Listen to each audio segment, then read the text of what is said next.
할렐루야. 우리 하나님 한번에 박수 드립니다. 아멘. 앞을 보시고 오늘 우리에게 주시는 하나님의 생명의 말씀입니다. 요한복음 15장 5절, 6절, 2절의 말씀을 힘있게 한 목소리로 봉독하겠습니다. 나는 포도나무요 너희는 가지라. 그가 내 안에 내가 그 안에 거하면 사람이 열매를 많이 맺나니 나를 떠나서는 너희가 아무것도 할 수 없습니다. 사람이 내 안에 거하지 아니하면 가지처럼 밖에 버려져 마르나니 사람들이 그것을 모아다가 불에 던져 사르느니라. 아멘.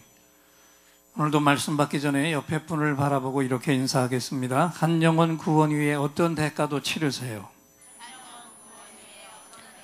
열매 꼭 맺으세요. 네, 오늘 우리 성가대가 내 주는 강한 성이요 마틴 루터의 작곡한 찬송을 불렀는데 오늘이 종교개혁 기념주일입니다. 1517년에 일어났던 마틴 루터의 종교개혁 499주년이 됩니다. 내년이 500주년이 되는데 사실 종교개혁은 마틴 루터가 일으킨 것이 아니에요.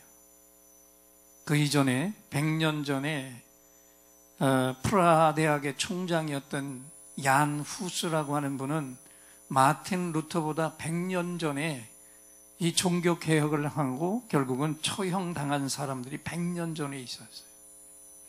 그 마틴 루터의 95개 조항을 통해서 다시 불붙여진 종교개혁이 사실은 마틴 루터는 그것만 제안을 하고 성경을 평민의 언어로 돌리고 찬송가를 돌려준 그 공로가 있고 실제로 종교개혁이 체계화돼서 이루어진 것은 우리 장로교회 이 효시가 되는 칼빈이 구체적인 이 마틴 루터가 출발한 종교개혁을 완벽하게 마무리 지었던 사람입니다. 그래서 사실은 종교개혁 499주년, 500년 이렇게 얘기할 게 아니라 이것은 마틴 루터의 종교개혁 499주년을 맞이하면서 그 종교개혁이 가장 중요한 건 오늘 이 시간 나의 신앙과 삶 속에서는 오늘도 어떤 개혁이 일어나야 하는 겁니다. 우리는 사실은 기독교 가운데서도 개신교회, 개혁교회라고 합니다. 그것은 뭐냐면 처음 교회가 초대교회로부터 정말 주님의 성령의 뜻 가운데 바르게 가던 교회가 중세교회에 오면서 변질돼 버렸기 때문에 그래서 그때 다시 초대교회로 돌아가야 된다. 이것이 우리 종교개혁이에요. 천주교는 마치 천주교에서 기독교가 갈라져 나간 것처럼 분파처럼 가볍게 여기지만 우리는 천주교에서 갈라나온 게 아니고 천주교회가 부패됐기 때문에 처음 교회로 돌아간 것이 우리 개신교고 개혁교회라고 하는 겁니다. 리포럼드 처치라고 하는 거예요.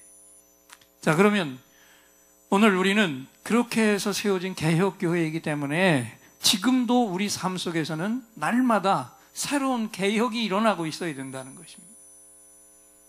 이것을 오늘 우리 가운데서는 그럼 어떤 개혁이 일어나야 되는가? 이것을 하나님께서 오늘 아침 우리에게 말씀해 주십니다.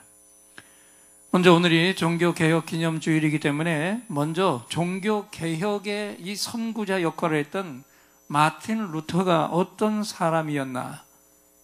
우리가 앞에 사진을 보면 바로 이분이 마틴 루터인데 루터는 1483년 11월 10일 독일의 한 마을 가난한 광부의 장남으로 태어났어요.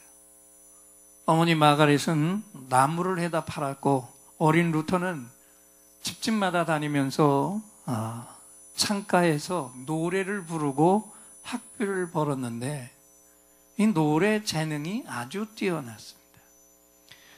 어느 날도 한 귀족의 집 앞에서 노래를 불렀는데 그 부인의 귀여움을 받고 그 집에 이제 들어가서 같이 살게 되었고 그때부터 이 루터의 수제성이 빛을 내기 시작하면서 특히 현악기 연주를 루터가 잘했습니다. 그리고 17살 때에, 우리 동영상 좀 화면도 좀 바꿔주세요.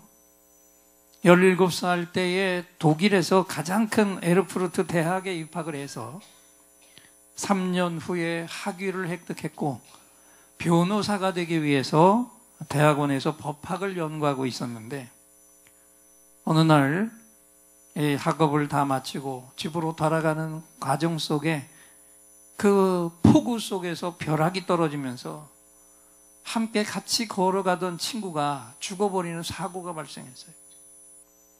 그 충격이 얼마나 컸는지, 특히 자신을 죽음 가운데서 보호해 주신 하나님의 은혜를 새롭게 루터가 느끼는 순간, 그날부터 자신의 생애는 살려주신 하나님께 드리기로 결심을 하고, 그 당시로는 가장 엄격했던 바로 이곳 어거스틴 수도원의 문을 두드렸는데, 그동안 얻지 못했던 마음의 평안을 이 수도원에서 얻어보려고 했던 겁니다. 그리고는 수도원 안에서 단식과 고행과 엄격한 규율에 전심전력을 다 기울였는데, 그렇게 했는데도 불구하고 자신이 기대했던 평안이 찾아온 게 아니라 자신 속에 죄의식만 더해갔습니다. 견디다 못한 루터가 하나님을 향해 이렇게까지 내뱉은 적도 있습니다. 하나님, 당신은 미운 존재십니다. 어째서 지킬 수 없는 율법을 주시고 우리로 멸망케 하려 하시렵니까? 라고까지 외쳤어요. 하나님의 계명은 너무나 엄격했고, 인간은 그 계명대로 지키기에는 너무 약한 존재라는 한계를 이 루터가 뼈저리게 경험했기 때문에, 그 루터의 고민은 결국 자기 육체를 쇠약하게 만드는 결과만 가져왔고, 1910년 12월에 로마로 간 루터는 고행을 아주 작심하고, 바로 이것입니다. 스칼라 상타라고 하는 교회당 계단을 날마다 기어서 올라가는 고행을 했어요. 여기도 지금 이 사진에도, 지금 이 시대에도 저렇게 기어 올라가는 사람들이 보이잖아요. 두 무릎에서 피가 맺히도록, 그리고 피가 흐르도록 날마다 기고 또 기어 올라갔습니다. 그런데 그렇게 피를 흘리며 수도를 하는 피눈물의 고행을 하는데도 불구하고 루터의 마음에 평안은 오질 않은 거예요. 오히려 그는 인간의 죄와 율법에 점점 노예로 묶여가는 그런 자신을 발견할 뿐이었습니다. 그 길로 루터는 계단 오르기를 멈췄고, 수도원으로 다시 돌아온 루터가 그날부터 성경을 읽기 시작했는데, 마치 굶주린 사자가 먹이를 탐하듯이 성경을 읽고 또 읽었는데, 그러던 어느 날 로마서를 읽어가다가 의인은 믿음으로 구원을 얻는다, 이 규절을 읽는 순간에 전에는 자신이 한 번도 느껴보지 못했던 강력한 은혜의 전율이 루터의 몸 전체를 사로잡았습니다. 다시 성경을 계속해서 읽어내려갔고, 로마서 4장을 읽을 때 비로소 확신에 도달하면서 루터는 소리치며 외쳤습니다. 죄인들은 복되도다. 저들이 하나님의 사랑을 믿기 때문이다. 저들이 하나님의 사랑을 받기 때문이다. 할렐루야. 그런데 당시 교회의 교황이 바로 이 사람 레오 10세였습니다. 종교보다도 미술과 문학과 건축에 더 열중한 사람이었고, 교황 앞으로 들어오는 수입이 막대했는데 교황의 사치가 그 많은 수입을 다 말아먹을 정도였습니다. 그런데다가 선대 교황으로부터 내려오는 직위를 돈을 받고 팔았습니다. 우리가 잘 아듯이 나중에는 면죄부까지 만들어서 팔았잖아요. 사람들이 모인 앞에서 고해성사했던 것을 성직자 앞에 가서 비밀리에 행하도록 바꿔버렸고, 죄를 저지르고도 죄에 대한 벌금을 내면 벌을 면하게 해주는 일까지 만들었습니다. 레오 10세가 한 일이에요. 그리고 이 레오 10세는 면죄부만 사라. 그러면 너희가 참회하지 않아도 면제가 된다. 이렇게 공포까지 했습니다. 그뿐 아니라 예수 그리스도를 위시해서 역대 성직자들이 쌓은 공덕을 면죄부만 사면 그 순간에 교황으로부터 부여받게 되고, 심지어 이미 연옥에 가 있는 사람들에게까지도 면죄부를 가족이 사주면 그가 연옥에 있는 것에서 아니라 천국으로 올라간다는 해괴망측한 거짓을 선포하는 데까지 교회가 타락을 거듭했는데, 안타깝게도 순진한 수많은 사람들이 그 면죄부를 앞다퉈가며 샀다는 것입니다. 루터는 이 일을 용납할 수가 없었어요. 그래서 드디어 1517년 11월 1일을 루터는 면죄부에 대한 항의를 강력히 제기했습니다. 우리가 잘 아는 대로 95개 조항으로 된 항의 논제를 비텐베르크 교회 벽에 게시했다고 하는데, 최근의 연구를 보면 게시하지는 않은 게 정설이 맞는 것 같습니다. 그러나 어쨌든 루터의 주장은 우리가 구원받는 것은 신앙과 회개에 의해 구원받는 것이지, 저 면죄부를 사는 것으로 구원을 얻는 것이 아니라는 단호한 선포였고, 더군다나 죽은 생명이 면죄부에 의해 좌우된다는 것은 허무맹랑한 거짓말이라고 정확한 지적을 했던 것입니다. 자, 루터가 이것을 외치고 나자마자 온 나라가 찬성 반대의 두 부류로 아주 극렬하게 나누어지게 됐고요. 1520년 루터가 종교개혁을 외친 지 3년 후에 6월 15일에 루터는 교황으로부터 파문장을 받았습니다. 그해 12월 10일에 루터는 자신이 받은 파문장을 회중들이 보는 앞에서 직접 불을 태워버렸습니다. 여러분, 이게 얼마나 엄청난 행위였는지 아세요? 교황이 내린 파문장을 군중들 앞에서 공개적으로 불태웠으니 그 결과가 어떻게 됐겠습니까? 그 일로 당장 독일 국회가 소집이 됐습니다.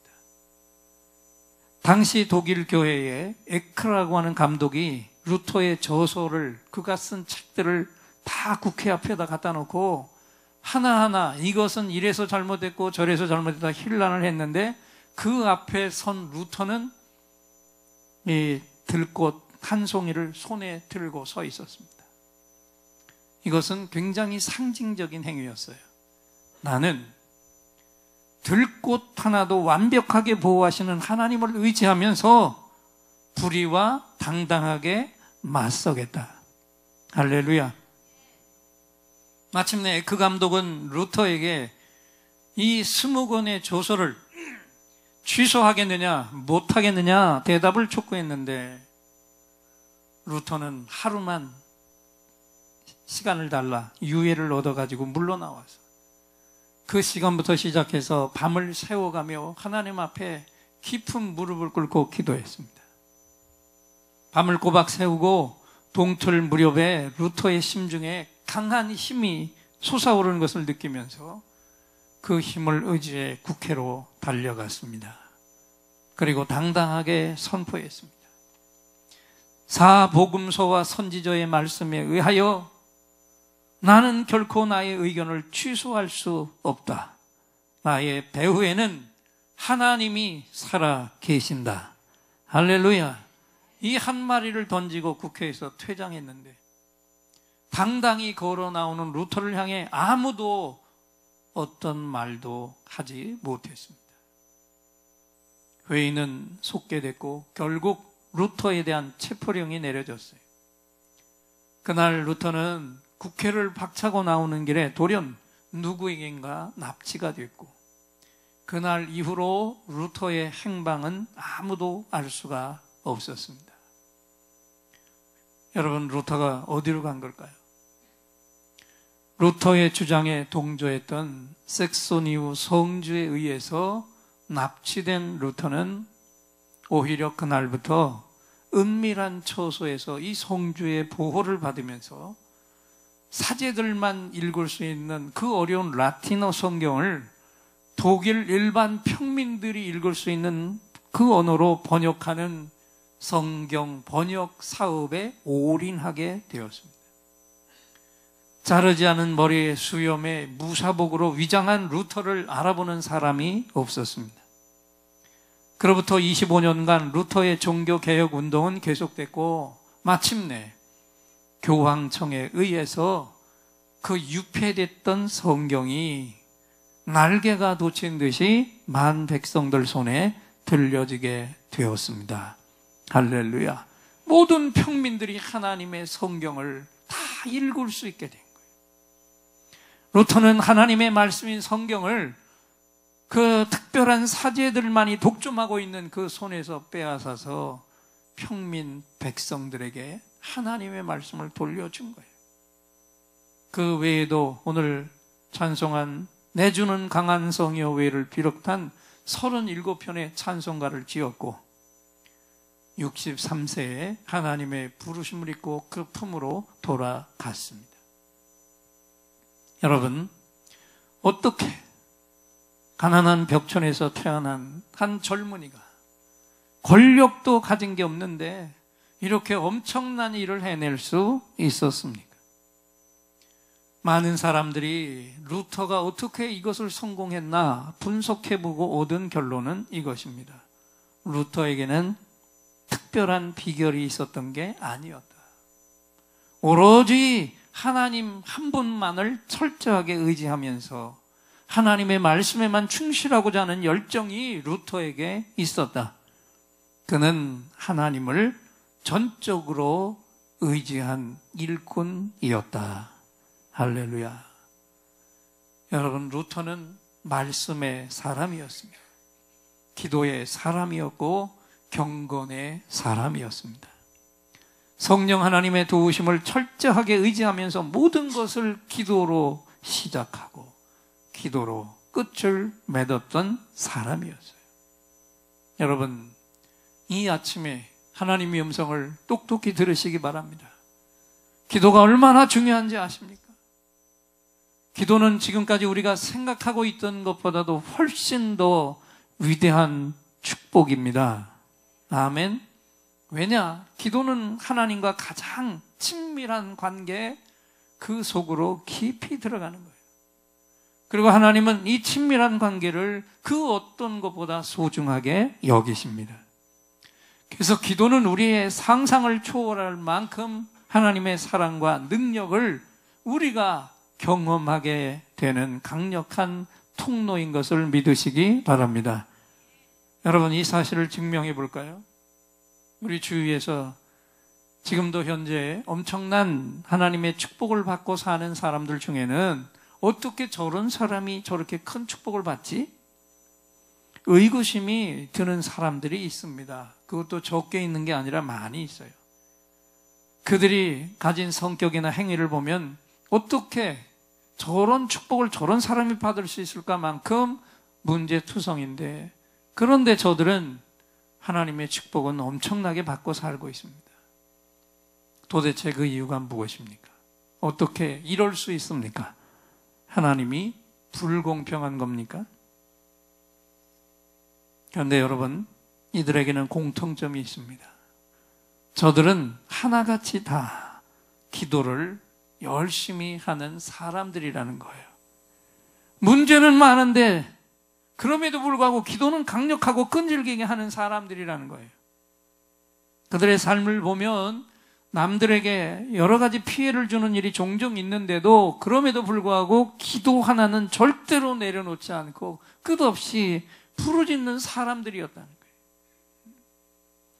여기서 우리는 한 가지 놀라운 사실을 발견하게 됩니다.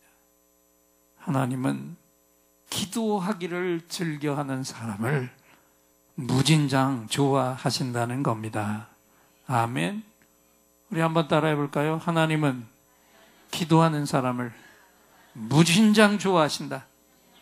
하나님이 그냥 좋아하시는 게 아니라 무진장 좋아하시는 사람은 기도하는 사람이에요. 왜냐하면 기도는 하나님과 가장 아름다운 사랑, 친밀한 관계를 맺는 현장이기 때문에.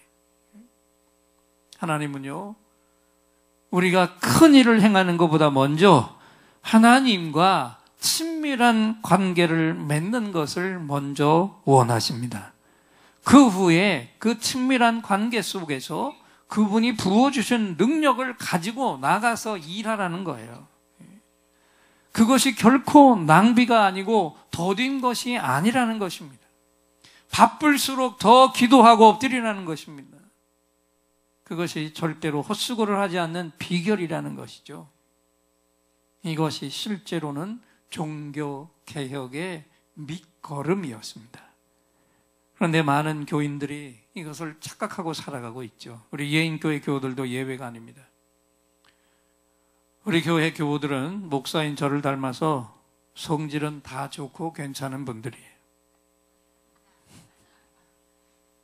근데 안타까운 건 정말 최종적으로 크게 축복받은 분들이 별로 없어요. 다른 교회처럼 11조를 크게 한다든가, 교회 건축에 혼자서 몇 분지를 혼자 감당한다든가, 이런 교인들이 한두 분은 있어야 되는데 우리 교회는 그런 분이 거의 없습니다. 저는 이것을 하나님 앞에서 회개하고 있어요. 목사가 얼마나 축복받는 비결을 제대로 가르치지 못했으면 이 지경이 됐을까? 그러면서 지금은 간절히 강력하게 이 기도를 빼놓지 않고 부르짖습니다. 하나님, 우리 예인들의 교우들과 자녀들 가운데서 11조, 100만, 1000만, 1억의 일꾼들과 기업이 일어나게 하옵소서. 그리고 아주 많이 일어나게 하옵소서. 왜 우리 교회에 이런 일꾼이 부족합니까? 그 이유가 뭐겠습니까? 그 이유는 하나밖에 없습니다. 기도가 부족하기 때문에. 물론 기도는 합니다. 그런데 목숨 걸고 드리는 기도가 부족하기 때문입니다. 여러분, 하나님은요, 사람은 좋은데 기도하지 않는 사람보다 좀 문제가 있어도 기도하는 사람을 좋아하십니다. 그리고 그들을 축복하십니다. 그래서 우리 한번 앞을 보시고 고개를 다 드시고 큰 소리로 한번 따라 외치겠습니다. 하나님은 기도하는 사람을 사랑하신다. 하나님은 기도하는 사람을 축복하신다. 하나님은 기도하는 사람을 쓰신다. 아멘. 여러분, 오늘 우리 예인교회 성도들은 기도하는 일을 기뻐해야 합니다. 그리고 늘 기도해야 됩니다. 기도는 하나님과 가장 친밀한 관계 속으로 들어가는 겁니다. 우리가 하나님을 의지하되 부분적으로 하나님을 의지하느냐, 철저하게 하나님을 의지하느냐, 이것의 차이예요. 하나님을 날마다 경험하고 산다는 것은 부분적으로 하나님을 의지하는 게 아니라, 어떤 시간은 의지했다가 어떤 시간엔 잊어버리는 게 아니라 철저하게 하나님을 의지하는 삶을 사는 것입니다. 이것을 전적인 의지라고 하는데, 하나님은 하나님을 전적으로 의지하는 자를 일꾼으로 들어 쓰십니다. 오늘 본문이 이어진 요한복음 15장 5절, 6절, 7절, 8절 말씀을 앞을 보고 읽겠습니다. 나는 포도나무요, 너희는 가지라. 그가 내 안에, 내가 그 안에 거하면 사람이 열매를 많이 맺나니 나를 떠나서는 너희가 아무것도 할 수 없습니다. 사람이 내 안에 거하지 아니하면 가지처럼 밖에 버려져 마르나니 사람들이 그것을 모아다가 불에 던져 사르느니라. 너희가 내 안에 거하고 내 말이 너희 안에 거하면 무엇이든지 원하는 대로 구하라. 그리하면 이루리라. 너희가 열매를 많이 맺으면 내 아버지께서 영광을 받으실 것이요 너희가 내 제자가 되리라. 아멘.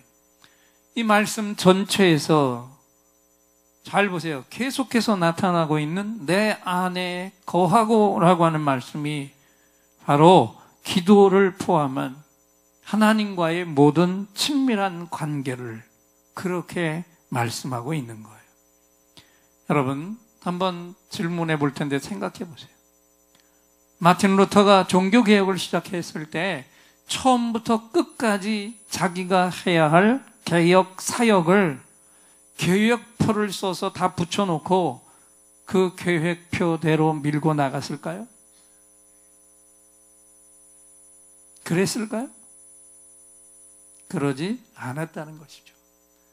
루터는 먼저 그분 안에 거하는 하나님과의 친밀한 교제, 기도 속에 엎드리면서 그분이 엎드릴 때마다 그 시간에 부어주시는 생각과 인도하시는 대로 한 번에 하나씩만 이루어 나갔고, 억지로 일이 되게끔 몰고 가는 일은 절대로 루터는 하지 않았다는 것입니다. 어떻게 보면 자유분방하게 움직이는 것 같으면서도 성령 하나님의 인도하심에 철저하게 순종하는 이 순종을 루터가 초지일관 유지했던 겁니다. 여러분, 이것이 그 수많은 사람들 가운데 하나님이 루터를 들어 쓰신 이유입니다. 내가 스스로 무엇인가를 하려고 한 것이 전혀 없어요. 순간순간 철저하게 하나님을 만났습니다. 그분과 친밀한 관계 속에 먼저 들어갔고, 그 속에서 그분이 인도하시는 대로, 사인을 주시는 대로 루터는 움직이기만 했어요. 너희가 내 안에 거하고 내 말이 너희 안에 거하면 무엇이든지 원하는 대로 구하라. 그리하면 이루리라. 할렐루야. 바로 이 귀절이 루터가 개혁이라고 하는 거대한 사역을 수행할 수 있었던 이유였습니다. 여러분, 우리도 하나님의 쓰임을 온전히 받으려면 철저하게 성령 하나님의 인도받을 각오를 해야만 합니다. 아멘이십니까? 성령 하나님을 매 순간마다 사모하고 그분을 루터처럼 만나야 돼요. 그리고 성령 하나님이 이끄시는 삶을 온전히 사는 것, 이것이 오늘 우리가 종교개혁 499주년에 이루어야 할 믿음의 새 개혁인 줄 믿습니다. 성령 하나님이 이끄시는 대로 그 삶을 온전히 사는 거예요. 여러분, 지금 이 나라가 이 한 사람 최순실 게이트 사건으로 국민들이 지금 다 멘붕에 빠졌습니다. 대통령이 하야 위기까지 몰린 꼴이 됐습니다. 그러나 사실 우리 대한민국, 우리나라는 굉장히 뛰어난 민족입니다. 단지 지도자의 자질들이 부족할 뿐이에요. 우리 민족이 얼마나 뛰어난 민족인지 한국에서 15년간 기자 생활을 한 영국의 마이클 브린이라는 기자가 쓴 한국인을 말한다에 실린 글인데, 제가 이걸 읽으면서 나도 모르는 이 한국의 뛰어난 점을 이 외국 기자가 이렇게 찾아놨나? 그 가운데 다 말씀드릴 수는 없고 몇 가지만 우리 함께 이 아침에 나눠보려고 합니다. 한국인을 말한다. 한국인은 부패, 조급성, 당파성 등 문제가 많으면서도 훌륭한 점이 많다. 첫째, 평균 IQ가 105를 넘는 전 세계 유일한 나라가 우리나라예요. 이건 이때 박수 한번 쳐야 되는 거 아니에요? 전 세계 국가 중에 IQ 105가 평균 105를 넘는다.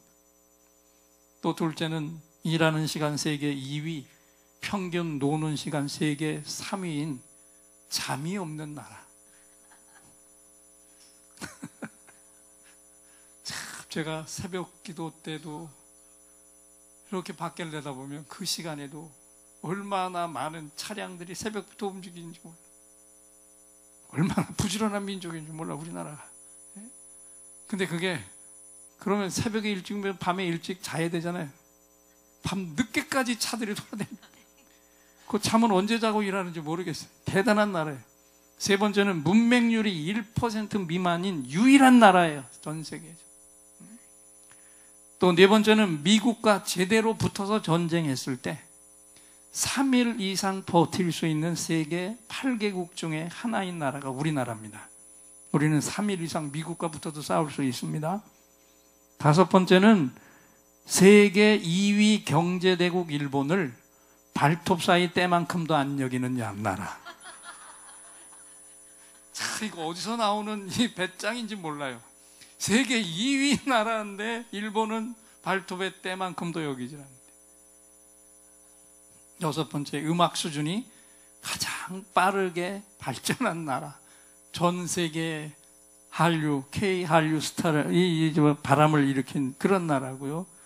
그리고 놀라지 마세요. 세계 봉사국 순위 4위인 나라입니다. 우리 인구가 몇 명밖에 안 돼요. 중국에 비하면 게임도 안 돼요. 한 성밖에 안 돼요. 그런데도 전 세계 봉사로 나가 있는 사람들이 전 세계 4위인 나라예요. 거기다가 문자 없는 나라들에게 유엔이 제공한 문자가 한글인데, 저도 이번에 알았어요. 현재 우리나라를 빼고 세 개의 나라가 한글을 국어로 쓰고 있습니다. 대단한 나라입니다. 대단한 나라. 뭐 이럴 때 박수 한번 쳐야 되잖아요. 9번째, 가장 짧은 시간에 IMF를 극복해서 세계를 경악시킨 나라. 이번에 유럽은 보니까 깎아달라고 막 떼를 쓰고 난리타가 들었는데, 우리는 그거 하나 대항도 못하고 그냥 꼼짝없이 근무치들 다 팔아가면서 짧은 시간에 극복해낸 위대한 나라예요, 우리나라가. 또 유럽 통계로 세계 여자 미모 순위 1위. 우리나라 여인들이 최고로 예쁩니다. 11번. 이렇게 많아요. 지금 다 제가 제낀 건데도 이렇게 많아요. 미국 여자 프로골퍼 상위 100명 중에 30명이나 들어가 있는 나라. 대단한 나라예요, 우리. 조그만 나라. 12번. 12번째, 세계 4대 강국을 우습게 하는 배짱 있는 나라. 13번째, 인터넷, TV, 초고속 통신망이 세계에서 최고인 나라. 또 14번째, 세계에서 가장 많은 발음을 표기할 수 있는 문자를 가진 나라. 우리 한글 24개밖에 없는데 이 문자로요, 우리는 11,000개의 소리를 표현할 수 있어요. 그런데 일본은 자기 언어 가지고 300개밖에 표현을 못하고 중국은 400개밖에 표현을 못합니다. 여러분, 왜 동남아시아 외국 사람들이 우리나라 드라마를 보면서 열광하는지 아세요? 우리는 표현이 얼마나 많은지 아세요? 이런 표현도 있어요. 야리꾸리, 아리까리. 여러분, 야리꾸리 말로는 설명을 못해도 야리꾸리 그러면 벌써 우리는 뭔지 알아.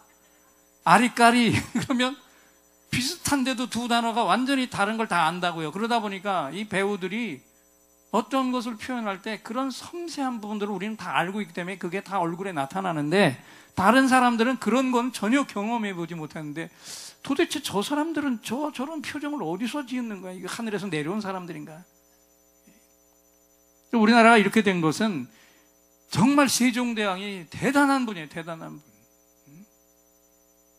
그 다음에 또 놀라운 거죠. 세계 각국 유수대학의 15번째, 우등생 자리를 휩쓸고 있는 나라. 할렐루야.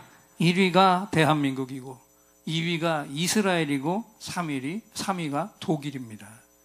세계 최고 대학의 탑을 쓸고 있는 나라가 우리나라예요. 16번째, 한국인은 유대인을 게으름뱅이로 보이게 하는 유일한 민족이다. 세계에서 유대인들이 있으면 다른 데가 다 망하는데 그 유대인들이 견디다 못해서 떠나가는 나라가 그 곁에 한국 상점이 들어오면 유대인들이 떠나갈 수밖에 없어요. 유대인들을 게으름뱅이로 보이게 하는 유일한 민족이고, 까칠하고 비판적이고 전문가 뺨치는 정보력으로 무장한 나라입니다. 요즘 댓글 쓰고 올리는 거 보면요, 참 엄청난 것들 올라갑니다. 17번째, 세계에서 가장 기가 센 민족으로 한국인은 강한 사람에게는 꼭 놈자를 붙인다. 미국 놈, 외놈, 떼놈, 러시아 놈 등 무의식적으로 놈자를 붙여서 강한 사람들은 깔보는 게 습관이 됐어요. 그런데 반대로 약소국에겐 너무 간대해서 그들에게는 절대로 놈자를 안 붙이고 사람자를 붙입니다. 아프리카 사람. 인도네시아 사람, 베트남 사람 이런 나라에는 절대로 노자를 붙이지 않아요. 그리고 한국이야말로 세계에서 가장 기가 센 민족인데 한국의 독립운동사만 봐도 알 수 있어요. 잘 들으세요. 중국은 광활한 대륙의 끝없는 사막, 넓은 고을을 언급하면서 스스로를 자신들이 대인이라고 말하지만 천만의 말씀입니다. 기가 약합니다. 1932년에 일본이 중국에 만주국을 건설하고 1945년에 패망하기까지 13년 동안에 난징 대학살을 포함해서 일본에 의해 죽은 사람이 3,200만 명이, 그 당시 우리 인구만큼 죽었어요. 그런데 그렇게 죽어가면서도 일본의 고위층을 암살한 경우는 거의 없습니다. 그에 비해서 우리 한국은 만 35년 동안 3만 2천 명이 죽음을 당해가지고 중국에서 죽은 사람의 1000분의 1밖에 안 되는데도 불구하고 일본의 고위층 암살 시도와 성공 횟수는 세계가 감탄할 정도예요. 1909년 안중근 의사는 우리가 아는 대로 하얼빈역에서 전 일본 총리 이토 히로부미를 살해했습니다. 1932년엔 이봉창 의사는 도쿄에서 일왕에게 폭탄을 던졌고, 같은 해 윤봉길 의사는 상해에서 폭탄을 던져서 상해 8기군 시라카와 대장 등 일제 고위 장성 10여 명을 살상했습니다. 1926년에는 나석주 의사가 민족경제 파탄의 주범인 식산은행, 동양척식 주식회사에 폭탄을 투척했고 조선철도회사에서 일본 사람을 저격한 뒤에 자살했고요. 자, 우리는 이렇게 힘이 억지로 우리를 누르는 세력에 대해서는 강력하게 목숨을 걸고 싸울 수 있는 기가 센 민족이에요.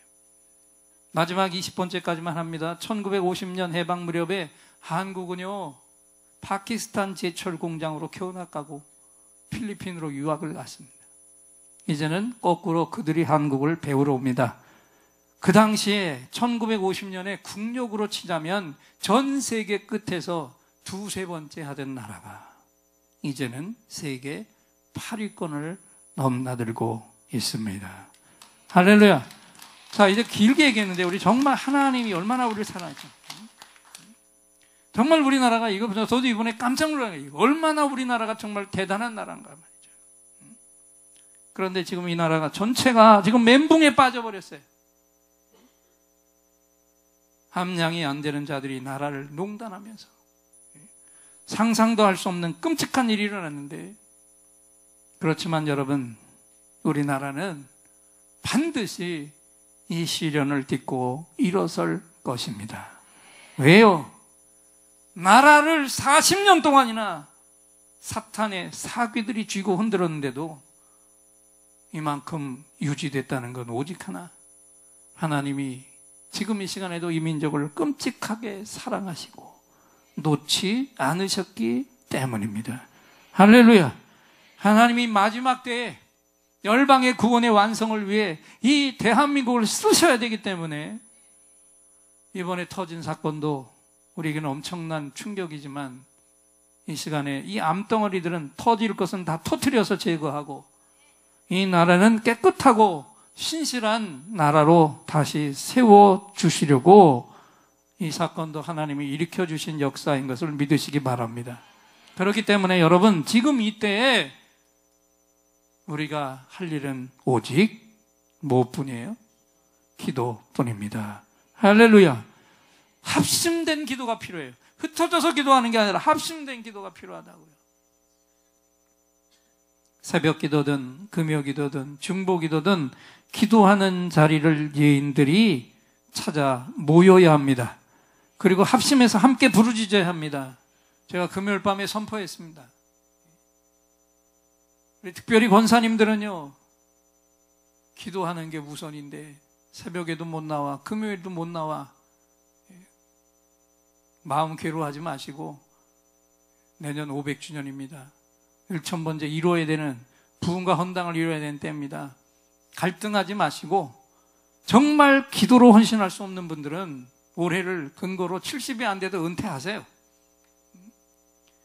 안 되는 거 붙들고 힘들게 하지 마시고 정말 헌신할 사람들이 이 교회에 이것을 끌고 나가는 그런 힘이 응집이 되어야 이 교회가 부흥도 이루고 하나님의 역사를 이룰 거 아닙니까? 여러분, 지금은 어느 때보다도 기도해야 될 때입니다. 나라를 위해서도 지금보다 더 기도할 그런 절박한 때가 없고요. 우리 교회 내년 말까지 헌당을 이루지 않으면 안 되는 이 위기 속에서 정말 기도하고 엎드려야 될 때인데 모이는 자리에 찾아 모여서 합심해서 부르짖어야 할 줄 믿습니다. 지금은 커다란 개혁을 논할 때가 아닙니다.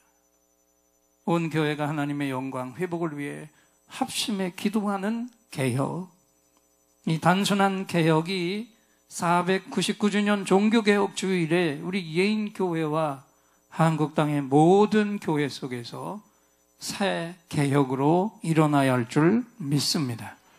그래서 지금 무너진 이 나라를 바로잡고 열방의 구원의 완성을 온전히 이뤄내야 합니다. 오늘 499주년 종교개혁 기념주의를 맞아서 하나님께서 우리 예인들을 향해서 나와 더 친밀한 교제를 나누는 새 개혁을 이루라, 이 말씀을 친히 선포해 주셨습니다. 축복의 말씀을 주신 하나님께 예인들의 감사합니다 할렐루야 박수로 화답하겠습니다. 감사합니다 할렐루야. 이제 또다시 특별한 선물을 받을 시간이죠. 오늘도 긴급 비응답 받을 기도 제목을 가지고 오신 분들과 깊은 상처의 치유가 필요한 분들은 두 손을 가슴에 얹고, 몸에 질병이 있는 분들은 그 질병이 있는 부분에 손을 얹어주세요. 여러분의 응답과 치유를 위해 하나님을 향해 간절한 찬양 올려드리고, 하나님이 주시는 응답을 확신의 찬양으로 이 시간 선포할 때 최고의 치유, 최고의 응답이 나에게 선물로 부어질 것입니다. 믿음의 손을 얹으시기 바랍니다.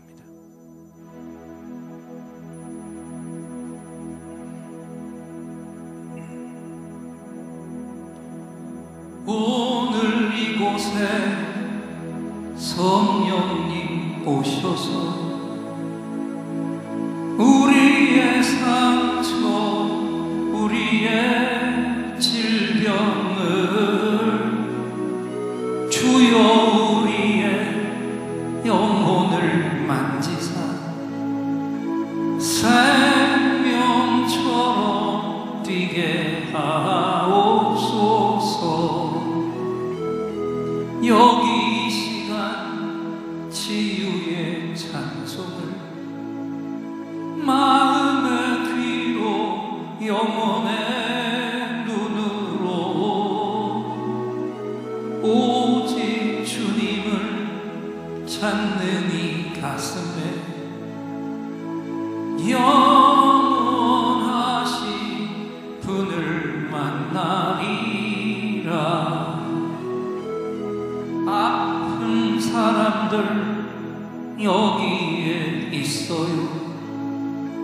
이 노래 듣고 소망을 가져요. 주여 불쌍히 여기어 주시사 치유의 힘 받게 하옵소서.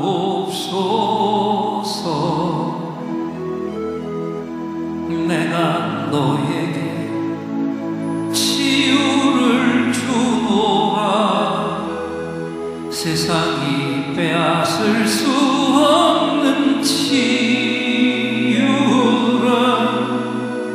오 너희의 아픔과 상처 하늘의 빛으로 치료하여 주노라. 일어나라 소망으로, 일어나라 예수를 믿음으로. 너의 믿음대로 되는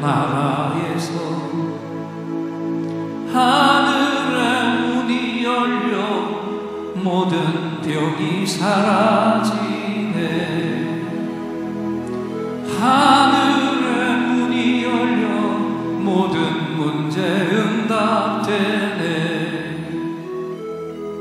예수 안에서 치료하소서. 예수 안에서 응답하소서. 예수 안에서 살게 하소서. 예수 안에서 일으키소서.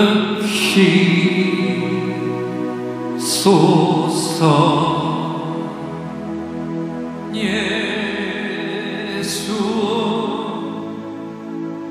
안에.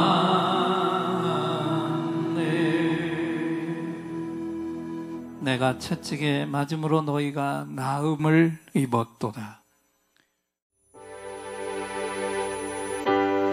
약할 때 강한 대신에 나의 보배가 되신 주 나의 모든 것. 주 안에 있는 보물을 나는 포기할 수 없네. 주 나의 모든 것. 약할 때 강한 대신에 나의 보배가 되신 주 나의 모든 것. 주 안에 있는 보물을 나는 포기할 수 없네. 주 나의 모든 것. 십자가 죄사하셨네. 십자가 죄사하셨네. 주님의 이름 찬양해. 주 나의 모든 것. 쓰러진 나를 세우고 나의 빈잔을 채우네. 주 나의 모든 것. 십자가 죄사하셨네. 십자가 죄사하셨네. 주님의 이름 찬양해. 주 나의 모든 것. 쓰러진 나를 세우고 나의 빈잔을 채우네. 주 나의 모든 것. 예수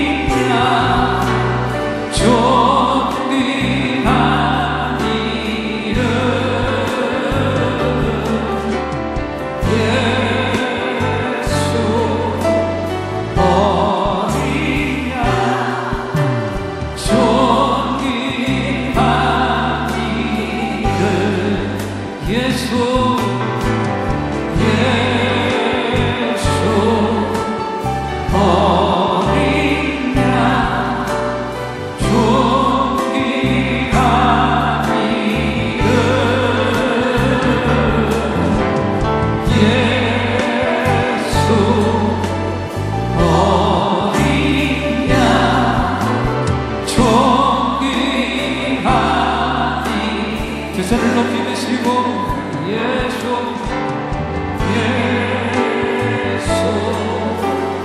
어린 양 존귀한 이름